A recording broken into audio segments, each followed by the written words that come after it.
शिव जी पार्वती जी से आगे ये कह रहे हैं कि हरि माया से रास्ते में 200 योजन 400 कोस का एक नगर रचा। उस नगर की भांति भांति की रचनाएं लक्ष्मी निवास भगवान विष्णु के नगर वैकुंठ से भी अधिक सुंदर थीं। उस नगर में सुंदर नर नारी ऐसे बसते थे बहुत मानो बहुत से कामदेव और उनकी स्त्री रति ही मनुष्य शरीर धारण किए हुए हो। उस नगर में शील निधि नामक का एक राजा रहता था जिसके यहाँ असंख्य घोड़े हाथी और सेना के समूह टुकड़ियाँ थी। उसका वैभव और विलास 100 इंद्रों के समान था। वह रूप तेज बल और नीति का घर था। उसके विश्व मोहिनी नाम की एक रूपवती कन्या थी जिसके रूप को देखकर लक्ष्मी जी भी मोहित हो जाएं।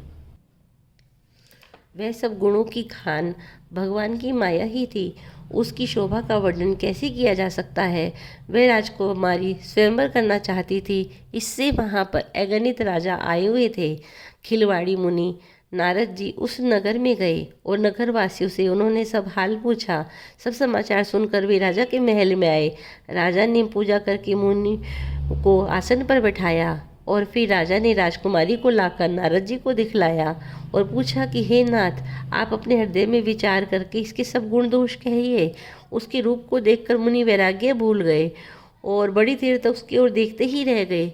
उसके लक्षण देखकर मुनि अपने आप को भी भूल गए और हृदय में हर्षित हो गए और पर प्रकट रूप में उन लक्षणों को किसी से नहीं कहा।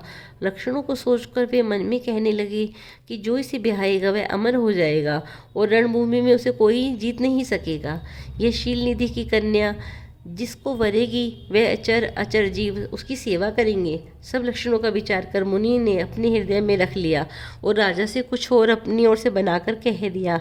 राजा से लक्ष्मी के सुलक्षण कहकर नारद जी चल दिए, पर उनके मन में यह चिंता थी कि मैं जाकर भी सोच विचार कर अब वही उपाय करूं जिससे ये कन्या मुझे ही वरे।